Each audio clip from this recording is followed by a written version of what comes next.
sábado, um bom dia a todos aqueles que nos estão a assistir, a todos aqueles que estão nas suas casas, prontos para revermos a lição da Escola Sabatina que estudámos durante esta semana.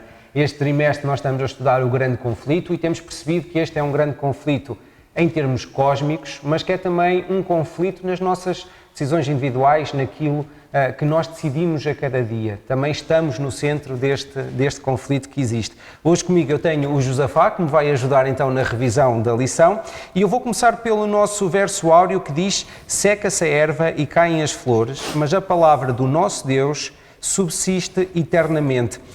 E Josafá, nós sabemos que a Bíblia, a palavra de Deus, tem sido ao longo dos séculos extremamente maltratada, tem sido ridicularizada, tem sido queimada, várias tentativas têm sido feitas para que ela não venha à luz e não traga a luz que tem dentro de si. E nós temos visto isso em diversos momentos da nossa história e nós vemos inclusivamente as próprias pessoas que seguiam a palavra de Deus, as pessoas que queriam descobrir a verdade que estava na palavra de Deus, esses sofreram humilhações, torturas e pagaram o preço derradeiro para que a palavra de Deus se pudesse manter, que foi a sua própria vida.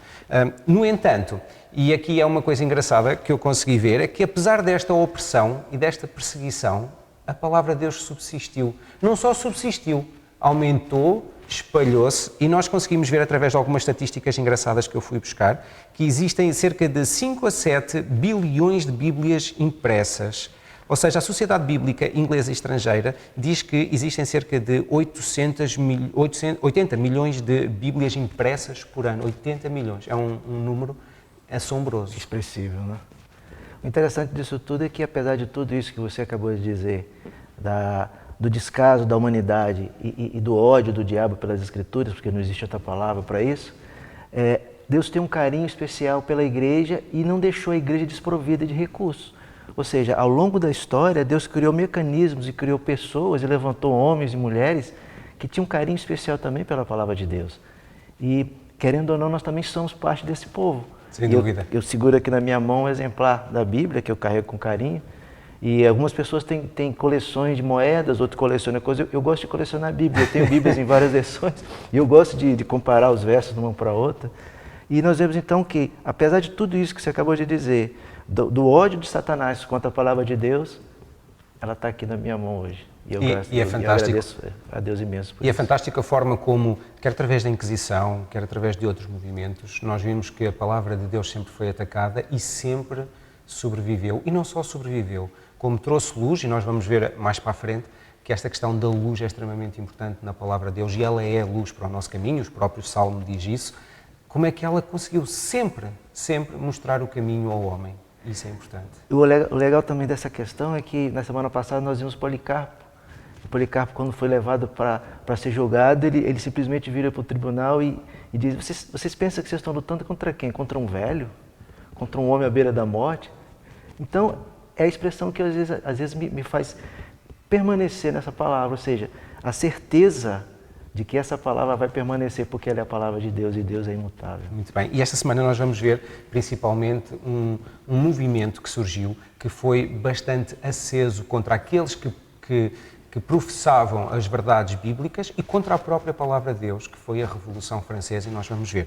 Mas vamos já para a lição de domingo, que nos alerta para a existência de duas testemunhas. Ora, vamos abrir a nossa Bíblia, vamos abrir em Apocalipse 11, 3 a 6 nesta primeira parte. Este vai ser basicamente o nosso texto de estudo durante esta lição, Apocalipse 11. Em Apocalipse 11, 3 a 6, vai-nos falar de duas testemunhas. Existem 5 características específicas destas 5 testemunhas. Eu vou ler o versículo, e o versículo diz, e darei poder às minhas duas testemunhas, e profetizarão por 1260 dias, vestidas de pano de saco. Estas são as duas oliveiras e os 2 castiçais que estão diante do Deus da terra. E se alguém lhes quiser fazer mal, fogo sairá da sua boca e devorará os seus inimigos. E se alguém lhes quiser fazer mal, importa que assim seja morto.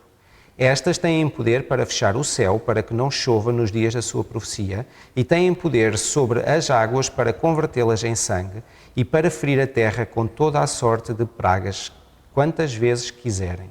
Ou seja, nós vemos que estas duas testemunhas têm algumas características. Nós conseguimos ver que elas vão profetizar, têm poder. Uma das coisas importantes é que elas têm, de facto, poder e profetizarão durante 1260 dias vestidas de pano e saco. Nós vamos ver um bocadinho mais à frente o que é que representam estes 1260 dias e porque é que elas estão vestidas de pano e saco. E é interessante também a seguir que diz, estas são as duas oliveiras e os dois castiçais que estão diante do Deus da terra. Ora, em Zacarias, e depois tu já me vais aqui ajudar, em Zacarias 4, fala exatamente desta mesma imagem. Não só das oliveiras, mas como também do ungido. Fala-nos, diz-nos mesmo aqui, os dois filhos do óleo, que é a expressão que nós temos na nossa Bíblia, mas em Zacarias, em algumas versões, diz os ungidos. E nós sabemos que o óleo, o azeite, tinha uma função especial para unção. O próprio Êxodo 35:14 diz, e o candelabro da iluminária, e os seus utensílios, e as suas lâmpadas, e o azeite para a iluminária. Tudo isto nós notamos que é uma simbologia e quer dizer algo diferente. Porquê é que achas que há uma ligação entre as oliveiras, os candelabros, e os candelabros que servem para dar luz, e a palavra de Deus? O interessante é que está implicitamente nessa profecia, e dentro desse Apocalipse 11, nós temos também que lembrar o contexto onde essa profecia foi criada. Ou seja, João, quando escreveu o livro de Apocalipse, nós sabemos que ele estava exilado na ilha de Patmos. E, querendo ou não, todas as cartas que entravam, que saíam, eles tinham que passar pelo escrutínio dos soldados. E o soldado, de repente, pegava aquela carta que João tinha escrito e via ali dragão, serpente, mulher, vestida de sol. E foi dessa forma miraculosa, nesse contexto, que Deus conseguiu fazer com que essas cartas chegassem até nós. E o interessante nessa profecia também é que ele fala implicitamente aqui de dois profetas. Fala do profeta Elias e fala de Moisés. O profeta Elias é um profeta que se levantou no passado, no Reino do Norte. E qual é o contexto que o profeta Elias existiu? Num período de total apostasia de toda a nação. Ou seja, quem é que estava governando na época do profeta Elias? Acabe e Jezabel, ou seja, foi um dos piores reinados, um dos piores governos que Israel já teve. Ou seja, dentro desse contexto, Elias profetizou que não choveria. E confrontando os profetas de Baal, Deus fez com que 3 anos e meio não chovesse, e 3 anos e meio eles tentaram fazer o contrário e não conseguiram. Exatamente. Então, uma das características que esse livro apresenta, desse profeta, é que a profecia fala que não pode chover e não choveu. E quando fala também de Moisés, fala do problema que Moisés causou para os reis do Egito na época, para o imperador no Egito. Sim. Ou seja, nas pragas que foram lançadas durante todo aquele período, as 10 pragas, ao sofrimento, o Egito nunca mais se levantou. Se você pegar a história e ver depois de Moisés, o Egito foi destruído completamente, foi estraçalhado pelas pragas. Então nós conseguimos ver que estas duas testemunhas, não só, indo um bocadinho atrás, não só as oliveiras dando o azeite que vai servir para iluminar os candelabros e ser luz, que é a função dos candelabros, nós conseguimos ver que estas duas testemunhas são também elas próprias luz. E Salmos, é curioso que Salmos 119, 105 diz mesmo que a tua palavra é lâmpada para os meus pés e luz para o meu caminho. E é uma coisa interessante que uma das imagens que nós temos para o Espírito Santo é exatamente esta visão do Apocalipse que João nos está a dar. Esta imagem de iluminação. O Espírito Santo muitas das vezes é comparado com o azeite e nós conseguimos ver isso, por exemplo, na parábola das 10 virgens, nós vemos que algumas levavam azeite a mais e este azeite que ilumina, que transmite esta luz para o mundo, transmite luz num lugar escuro. Ou seja, a palavra de Deus também é assim para nós. Quando estamos num lugar escuro, quando estamos num lugar sombrio, a palavra de Deus traz-nos luz e ilumina tudo à nossa volta. Outra coisa importante que tu disseste é exatamente isso, que é esta palavra, ou estas testemunhas, têm também poder para mudar vidas, para fazer sinais miraculosos. Coisas que aconteceram exatamente nesse tempo. E é usada mesmo aqui, fazendo-nos lembrar a forma como, miraculosamente, Elias conseguiu durante 3 anos e meio fazer com que não chovesse e Moisés apresentar todos estes sinais e todos estes milagres. Ou seja, é uma palavra viva, não é uma palavra parada, que não tem poder, ou estas testemunhas, a palavra destas testemunhas tem poder. E o interessante disso também é que nós podemos ter a certeza do cumprimento da palavra.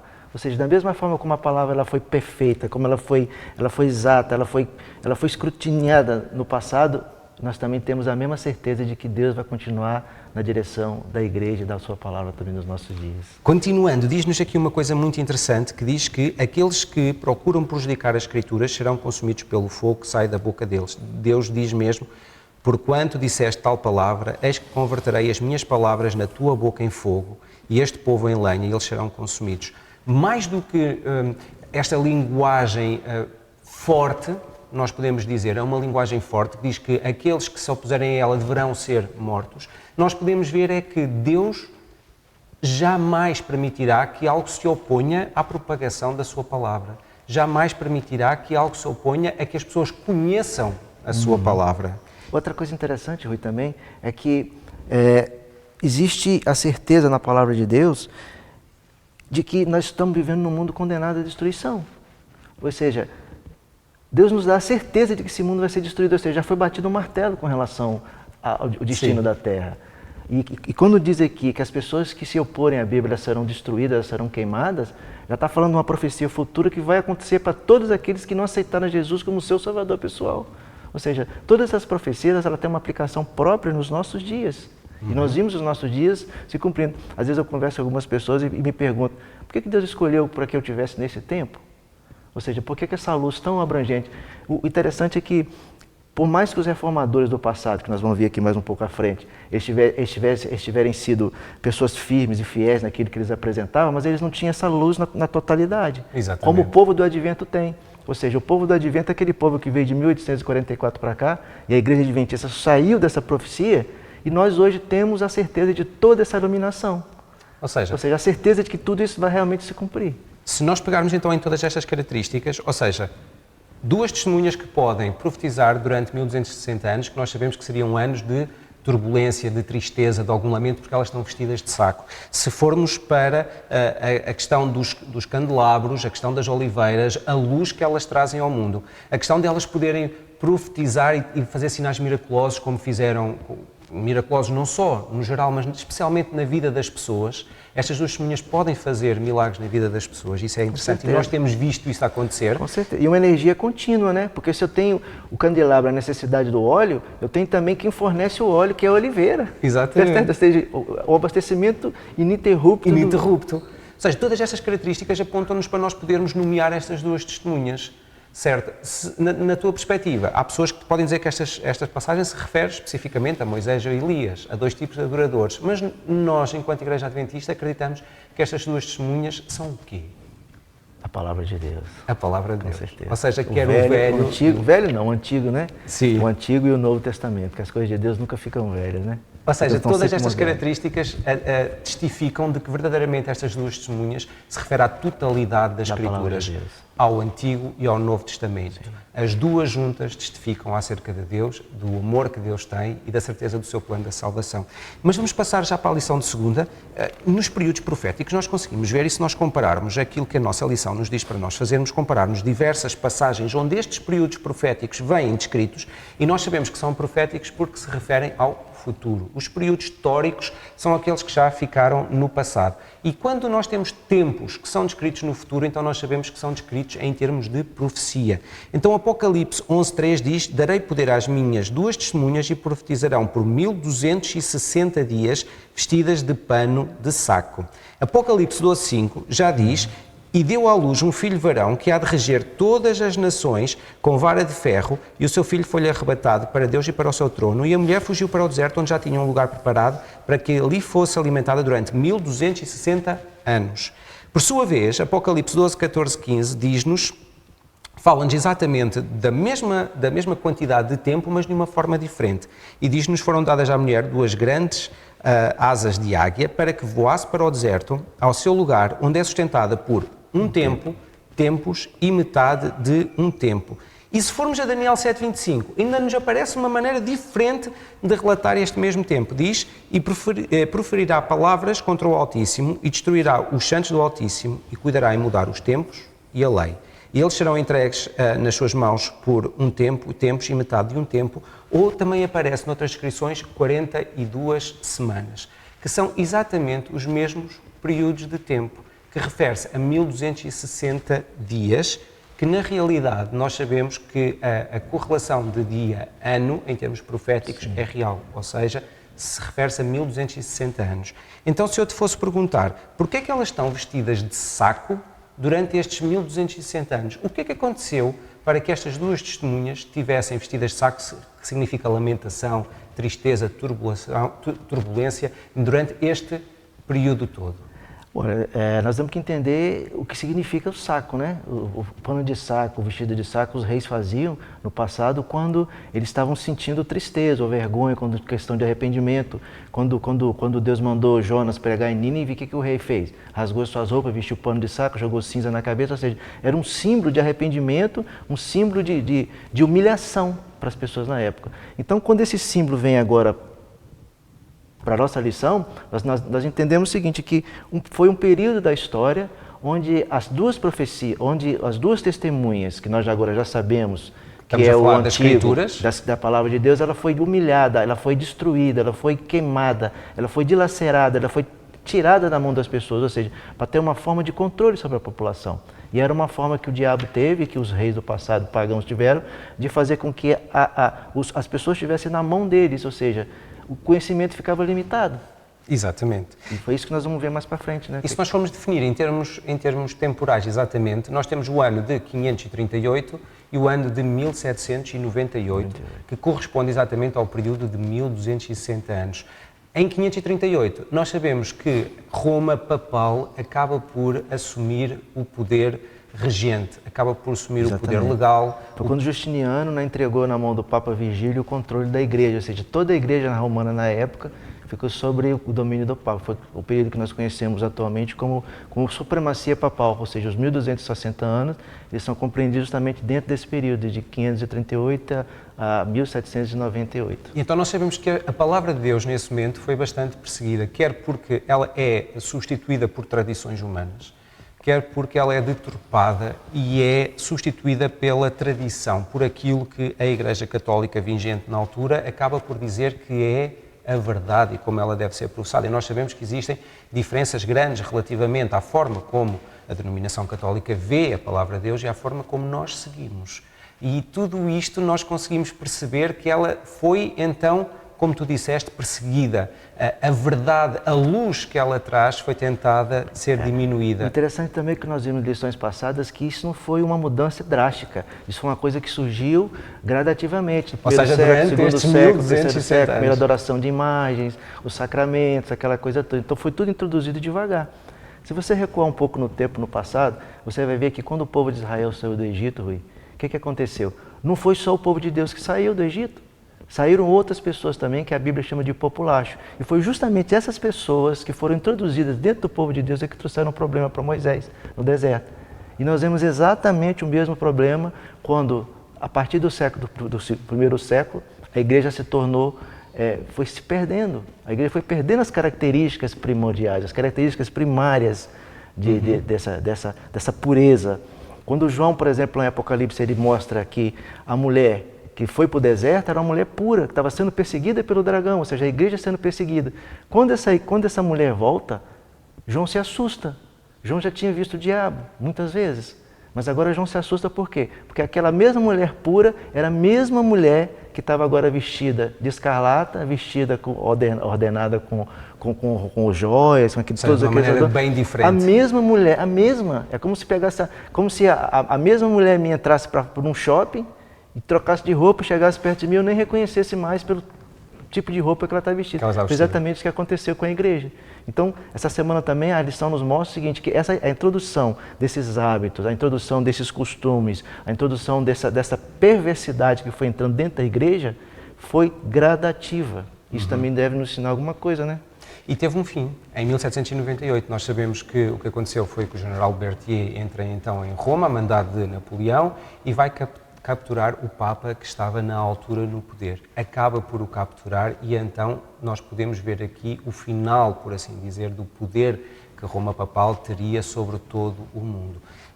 E nós conseguimos perceber também que este período de 1260 dias corresponde a 3 anos e meio.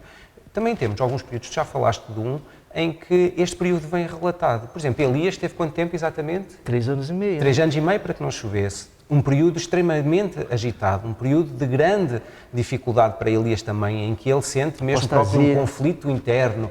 Nós conseguimos ler isso na Palavra de Deus, depois ele sai vencedor. Mas 3 anos e meio também foi o tempo em que Jesus Cristo esteve nesta terra. Existe uma relação. O ministério de Cristo foi exercido. E o ministério de Cristo foi sem dificuldades? Não. Não foi sem dificuldades, foi também com muitas dificuldades. Nós conseguimos ver que, e isto é maravilhoso, nós vemos na palavra, ou seja, não há acasos. A palavra mostra-se e desdobra-se e revela-se à nossa frente e nós conseguimos ver coisas maravilhosas se estivermos atentos.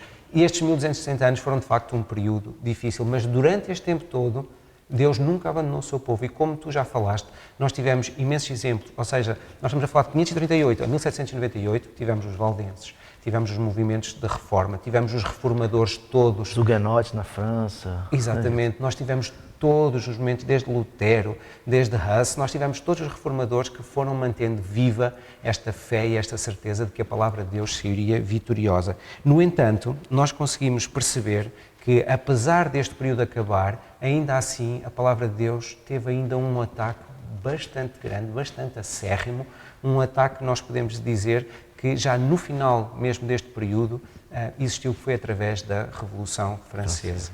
Ora, durante este período, nós conseguimos perceber exatamente que a nossa lição diz-nos que as 2 testemunhas são mortas e leva-nos a revermos aqui um texto que é de Apocalipse continuando, nós tínhamos visto 3 a 6, vamos agora ver Apocalipse 11, 7 a 9 e diz-nos: e quando acabarem o seu testemunho, a besta que sobe do abismo lhes fará guerra e as vencerá e as matará e jazerá o seu corpo morto na praça da grande cidade que espiritualmente se chama Sodoma e Egito, onde o seu Senhor também foi crucificado. E homens de vários povos e tribos e línguas e nações verão o seu corpo morto por 3 dias e meio e não permitirão que o seu corpo morto seja posto em sepulcros. Ou seja, no final do tempo, no final deste tempo complicado, nós vimos que isto de facto aconteceu. Ou seja, durante a Revolução Francesa, diz-me uma coisa, o que é que aconteceu para que a palavra de Deus fosse de tal forma colocada de lado, a ponto de ser descrita por João como tendo sido morta? O interessante é que essa é uma profecia simbólico-literal. Que aconteceu mesmo. Por que simbólico? Porque já estava profetizado 750 anos lá atrás, ou seja, Daniel viveu 750 anos antes do nascimento do Messias, ou seja, ele jogou uma profecia jogada Daniel 7:25 lá para frente, ou seja, são milhares de anos. E combater. O que acontece? Por que simbólica? Porque existia uma previsão. E por que literal? Porque da mesma forma como as pessoas deram a vida, eram mortas em praças públicas, eu particularmente já visitei alguns desses túmulos na França, na Espanha, na Inglaterra principalmente, muitas dessas pessoas. O que acontece? Quando as Bíblias foram queimadas, quando a palavra de Deus era destruída em praça pública, ela não era recolhida, ela era pisada a pés. Exatamente. Então parece simbólica, mas também é literal, porque quando eles queimavam, eles não deixavam que aquilo fosse tirado da rua. As pessoas passavam, os cavalos pisavam, os animais vinham, pisavam, faziam os excrementos ali em cima, por quê? Para criar uma forma de ridicularizar a palavra de Deus. Está vendo aí a palavra de vocês, queimada e pisada animais no meio da rua? Essa semana, eu nunca olhei Paris de uma forma tão acentuada. Eu vou a Paris 2 vezes por semana, ou seja, eu vou e volto e passo por Paris. Mas essa semana parece que foi especial, porque eu passei por lugares onde isso aconteceu. Exatamente. Eu pude, pelos olhos da fé, ver ali coisas que no passado nos mostram. E durante o recorrer da lição nós vamos ver muito mais coisas ainda sobre isso. E nós conseguimos ver que na altura da Revolução Francesa a palavra de Deus foi exatamente proibida. A palavra de Deus e todo o culto religioso foi proibido e em seu lugar foi levantado o culto da razão.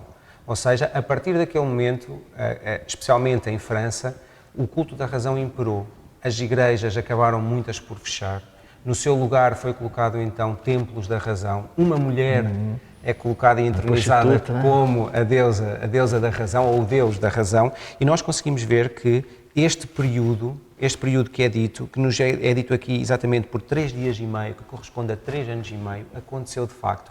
Ele aconteceu entre 2 momentos específicos da história e que nós conseguimos ver que foi entre 26 de novembro de 1793, sim, quando um decreto promulgado em Paris aboliu a região, até 17 de junho de 1797, quando o governo francês removeu as restritivas leis religiosas. Então nós conseguimos ver que Satanás se aproveita mais uma vez de homens para tentarem substituir a palavra de Deus, para proibirem que a promulgação, a sua obediência e permitir que a luz que ela transmite não chegasse aos homens. Mas é curioso que esta profecia fala exatamente que naquele momento nós tínhamos Egito e Sodoma espiritualmente no mesmo lugar. Porquê Egito e porquê Sodoma? O Egito simboliza o politeísmo, ou seja, ainda hoje os franceses são considerados uma nação politeísta, ou seja, quem frequenta lá diariamente vê como é que isso acontece. Eu tive muita dificuldade em lidar com esse tipo de coisa, porque para mim era comum as pessoas acreditarem em Deus. E ele não. Ou seja, eles acreditam num monte de coisa ainda hoje. E isso eu vejo no dia a dia, não só para os mais velhos, mas as próprias crianças são ensinadas ainda dessa forma. E Sodoma por quê? Porque nessa época foi instaurado um caos de todas as maneiras e Sodoma significando a promiscuidade sexual que foi colocada nessa época. Exatamente, todo o libertanismo, esse liberalismo, né? Muitas vezes, ainda hoje os movimentos aí, né, certos movimentos, né, coloridos, eles acham que a liberação disso, a liberação daquilo vai fazer com que eles se libertem. Que eu tenho que ser livre para exprimir da forma que eu acho coerente. Mas se você voltar um pouco atrás nessa data que você colocou aí, desses 3 anos e meio que ele deixa de ser profético e passa a ser literal porque ele acontece, quando é profecia, quando diz que vai acontecer, quando é literal, quando ele realmente acontece, a história mostra isso acontecendo. Por que eles quiseram colocar em 1793 esse projeto de Paris, a deusa da razão? Porque eles queriam essa liberdade. A França estava vivendo um período caótico, um período revolucionário, um período de fome, um período de má administração. O Luís XVI estava um caos, estava ruim viver na França, não tinha comida, não tinha nada. E eles achavam que dando essa liberdade para o povo, que entrando nessa libertinagem sexual de Sodoma, espiritualmente falando, iria resolver o problema do país. E 3 anos e meio depois isso é promulgado. A turma que juntou aquilo lá e colocou esse projeto, falou assim, não, temos que voltar atrás. Por quê? Porque eles mergulharam ainda num caos muito mais profundo. Ou seja, o que nós conseguimos ver é que quando tu afastas a só palavra de Deus mais, da humanidade, a verdade é que tudo piora. Exatamente, foi isso que aconteceu. Depois de ser novamente permitido e depois de ser retomado então todas as práticas religiosas, nós conseguimos ver, e vamos voltar ao Apocalipse, e vamos avançar já para a lição de quarta-feira, diz-nos uma coisa muito interessante em Apocalipse 11:11, e diz, e depois daqueles 3 dias e meio, ou seja, depois daqueles 3 anos e meio, o Espírito de vida, vindo de Deus, entrou neles e puseram-se sobre os pés e caiu grande temor sobre os que os viram. Ou seja, as 2 testemunhas que tinham sido mortas, após estes 3 anos e meio, não só se puseram de pé, como reanimaram pelo Espírito de Deus e causaram grande espanto. Ora, o que aconteceu aqui que é extremamente interessante? É que nós temos a palavra de Deus, o culto a ser proibido durante aquele tempo todo. Após este período, então, é retomado e nós vemos o início de um movimento fantástico. E nós conseguimos ver que, através de toda a Europa, através de todo o mundo, a palavra de Deus vai ser espalhada através de um movimento muito grande de levar a palavra de Deus a sítios onde ela nunca tinha chegado. Ou seja, há algo que possa impedir que a palavra de Deus seja verdadeiramente espalhada? Parafraseando aí os reformadores do passado, não existe nada que possa deter a palavra de Deus. E um fato curioso aí, finalizando a Revolução Francesa, né, fechando um pouco isso aí, que as mesmas pessoas que introduziram essas leis foram as mesmas pessoas que foram punidas pela guilhotina. Se você pegar a história, por exemplo, agora no finalzinho da Revolução Francesa, logo um pouco antes, em 1798, quando é o ápice da Revolução Francesa, nós vemos Luís XVI e Maria Antonieta fugindo. Se vestiram de pessoas comuns e tentaram atravessar. A Maria Antonieta era austríaca e queria voltar para a Áustria. E na fronteira alguém reconheceu. Ou seja, Deus não permitiu que eles não tomassem uma dose do próprio remédio deles. Quer dizer, a guilhotina que eles estabeleceram para matar os cristãos, para matar as pessoas que eram os revolucionários, entre aspas, foi usado neles próprios, ou seja, foram guilhotinados. O próprio Voltaire acaba por dizer que foram precisos 12 homens para levantar uma religião. Ele iria mostrar como apenas um conseguiria destruir. Não conseguiu. E como é que acabou Voltaire? Pronto. Perdeu a cabecinha. E acaba por ser algo extremamente interessante, que é o homem nada pode contra a promulgação, contra o avanço da palavra de Deus. Isso não acontece. Ellen White diz algo extremamente interessante. Ela diz, nas palavras do antigo reformador, relativas à igreja cristã, diz que a Bíblia é uma bigorna que tem gastado muitos martelos. Ou seja, apesar dos sucessivos ataques que têm sido feitos contra a palavra de Deus, ela subsiste, ela mantém-se e ela pode avançar. Interessante que Salmos 119, 89 diz-nos, para sempre, ó Senhor, a tua palavra permanece no céu. Salmos 111, 7 diz, as obras das suas mãos são verdade e juízo, fiéis todos os seus mandamentos. E Salmos 111, 8 diz, permanecem firmes para todo o sempre, são feitos em verdade e retidão. Há pouco tu falavas de que as profecias tinham esta característica que era, elas cumprem-se. E ao se cumprirem, e ao nós vermos que de forma tão precisa e tão exata elas acontecem e são cumpridas da forma como estavam descritas, dá-nos uma grande confiança, dá-nos uma grande certeza, uma grande segurança e dá-nos, acima de tudo, uma segurança para nós percebermos que, apesar de nós vermos esta grande dificuldade que existiu, de vermos estes ataques sucessivos à palavra de Deus e de vermos estes ataques sucessivos às pessoas que querem praticar a sua fé em liberdade. Não é? Hoje, eu e tu, se calhar não sentimos aqui em Portugal uma dificuldade em praticar a nossa fé de forma pública, de forma normal, mas em outros países isso ainda não acontece. Em outros países ela ainda continua a ser suprimida. E nós conseguimos ver que, através de todo este tempo, a palavra de Deus e aqueles que quiseram fazer a sua prática, sofreram muito, sofreram imenso, deram aquilo que mais precioso tinham, que era a sua vida. Se bem que acredito que no coração de muitos deles fosse o mesmo sentimento de Paulo, que dizia para ele a vida não lhe interessava, já nada lhe interessava. Morrer era lucro, não é? Morrer era lucro. Ele tinha a certeza de que o seu Salvador estaria logo ali ao lado, a partir do momento que ele abre os olhos na manhã da ressurreição. Então, nós conseguimos ver que estas profecias trazem para nós um grande alento, uma grande certeza. É que falta-se cumprir quantas? A volta de Cristo. A volta de Cristo. A volta de Cristo, a volta de Cristo é a profecia mais querida que nós dentro temos. da escatologia bíblica de tempo, não existe mais nada a se cumprir. E o que me chama a atenção, Rui, é que todas essas coisas que nós estamos debatendo aqui, que nossos colegas em casa estão vendo, nossos irmãos estão estudando em casa, ela vai simplesmente se repetir. E o que me chama a atenção nisso tudo é que, da mesma forma que pessoas deram a vida no passado para manter a palavra, para eu ter hoje uma Bíblia, para eu ter hoje o Espírito de Profecia, para eu ter hoje a história que me garante que Deus tem cumprido a parte dele, hoje nós vemos esses descendentes desses povos abandonaram a fé. Se você pegar, por exemplo, hoje e visitar o Piemonte, onde existia lá a sede de Pedro Valdo, dos valdenses, está abandonado. E essas pessoas que eram descendentes dessas pessoas estão hoje introduzidas nas comunidades, estão guardando domingo, estão comendo coisas que não deveriam, ou seja, perderam os princípios. Será que isso também não chama atenção um pouco para mim? Ou seja, sendo detector de toda essa verdade, tendo todo esse conhecimento como povo do Advento, o que eu estou fazendo com isso? Ou seja, isso está me afastando de Deus ou está me colocando mais próximo de Deus? Porque existe uma conotação que diz o seguinte, o mesmo sol que derrete a cera é o mesmo sol que endurece o barro. Que tipo de material você é feito? É a pergunta que eu faço para mim todos os dias, sabe? Então, da mesma forma como o povo de Deus, ele foi fiel, alguns foram fiéis, mas muitos deles foram perdendo essa essência vagarosamente. Isso não foi da noite para o dia.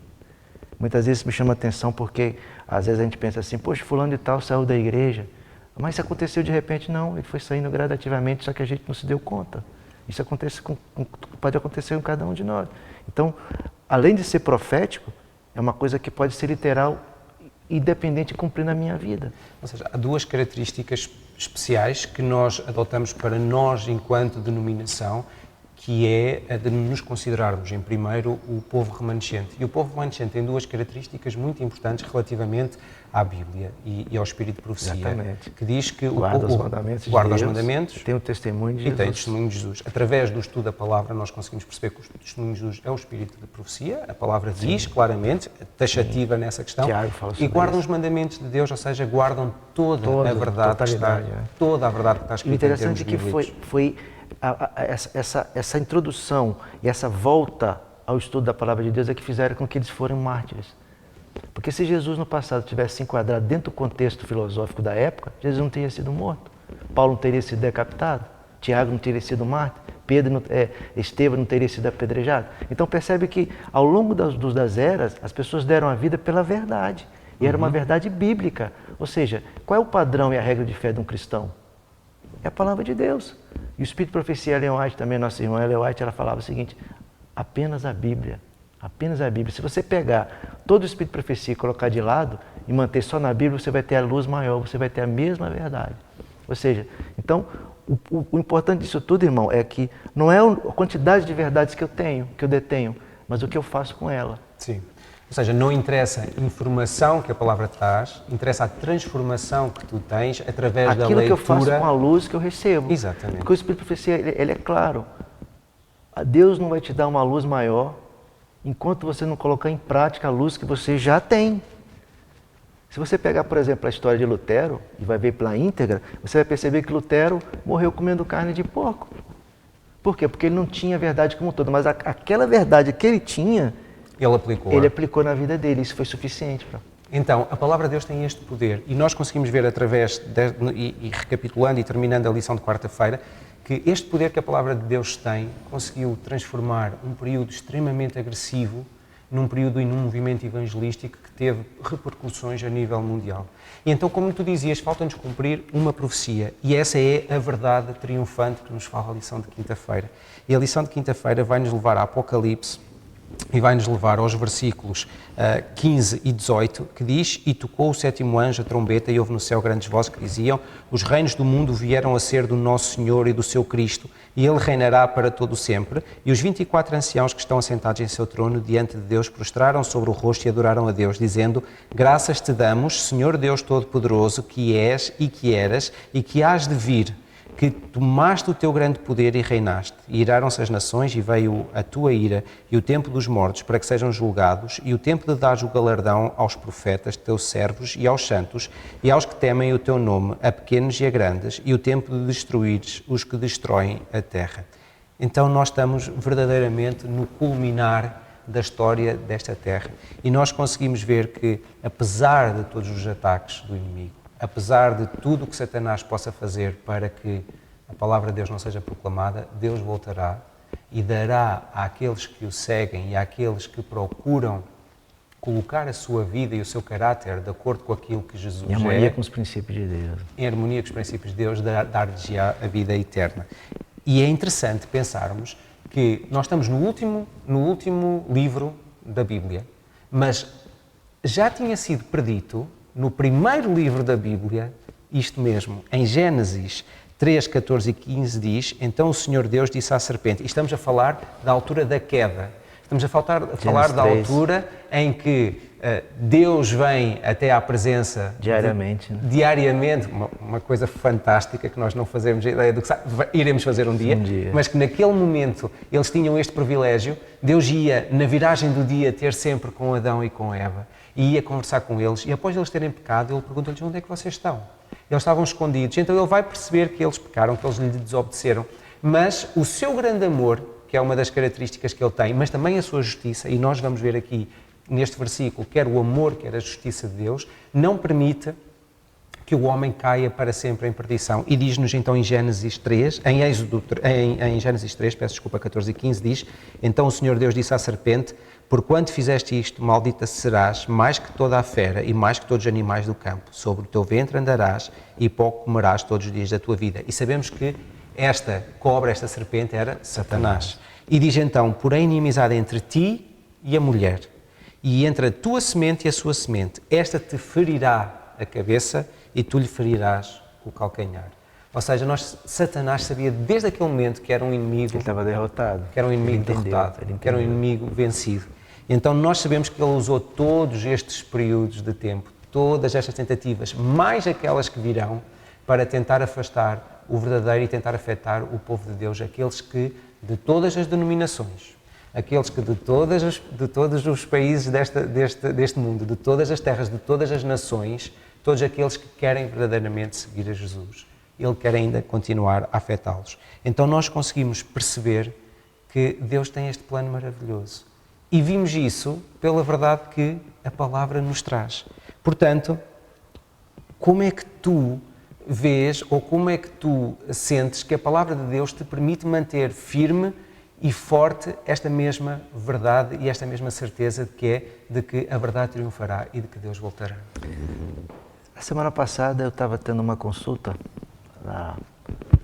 um problema no ombro que tem tido, e não sei por que quais cargas d'água a gente começou a falar do mundo atual, da situação, e eu fui levando a coisa para o céu.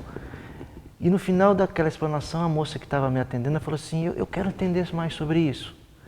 E eu falei para ele, você tem certeza? Porque olha bem, isso vai mudar a tua vida, como mudou a minha. Ou seja, eu não sei que poder é esse, mas é uma coisa sobrenatural, a possibilidade e a força que a palavra de Deus tem para mudar a vida de alguém. O mesmo ser que chegou para Lázaro e mandou Lázaro sair para fora, é o mesmo ser que tem poder na palavra dele para curar qualquer coisa. Eu acredito nisso, irmão. A palavra de Deus tem poder para curar, para renovar, para construir, para fazer todas as coisas. E no início da lição nós vimos isso. Lá, as testemunhas têm poder para quê? Quais são as 5 características que falaram na parte de domingo? Ela lança profecia, ela lança maldição, mas ela também o quê? Levanta o abatido, ela calma o que está desamparado, ele tira da sepultura, traz luz, traz paz, traz liberdade. Entendeu? Então é nesse Cristo que eu acredito, nessa força que a palavra de Deus tem de consertar todo o mal que existe na Terra. E nós temos a certeza que a palavra de Deus, como tu dizes, tem um papel e tem um carinho tão especial para Deus e um amor tão grande para Deus, que quando, em Apocalipse 11, 19, João fala assim, e abriu-se no céu o templo de Deus e a arca do seu concerto foi vista no seu templo, e houve relâmpagos e vozes e trovões e terremotos e grande saraiva. E para terminarmos, se nós sabemos que a Arca de Deus foi vista no seu templo, nós sabemos que o seu conteúdo também foi preservado. E antigamente nós sabíamos que a Arca tinha 2 querubins, esses 2 querubins no meio estava a sua presença, mas dentro da Arca, o que é que nós encontrávamos? A palavra de Deus. A palavra de Deus. E esse capítulo 11 aqui, na parte 19, no 11, 19, está falando do original. Exatamente. Ou seja, Moisés recebeu uma cópia do que já existe no céu. Muita gente se pergunta assim, os 10 mandamentos foi feito para o povo de Deus ou foi feito para os judeus? Não, a lei de Deus sempre existiu e a prova disso está aqui. Ou seja, a própria palavra de Deus revela que existe uma lei e que a lei de Deus é a base do caráter e será a base do julgamento que vai existir no futuro. Eu espero que tenham gostado desta revisão, espero que tenham também podido aprender mais alguma coisa, ou pelo menos que tenha servido para rever aquilo que já aprenderam, e que a principal mensagem que nós conseguimos ter daqui é que, independentemente de tudo o que aconteceu, de tudo o que possa vir a acontecer, a palavra de Deus subsistirá. E nós temos-la hoje, e nós temos o privilégio de a ter connosco. Então, o nosso dever, enquanto cristãos, é estudar e deixar-nos ser moldados, deixar-nos ser transformados pelas realidades que ela nos traz. Deixar ser transformado o nosso caráter à semelhança de Jesus, à semelhança de Cristo, que é o tema principal desde o início ao fim da Bíblia, é Cristo. E a palavra de Deus vai-nos sempre apontar para esta pessoa maravilhosa que é o nosso Salvador Jesus e de Cristo. quem nós dependemos. Josafá, muito obrigado. Continuação de um bom sábado para todos e espero ver-vos em breve.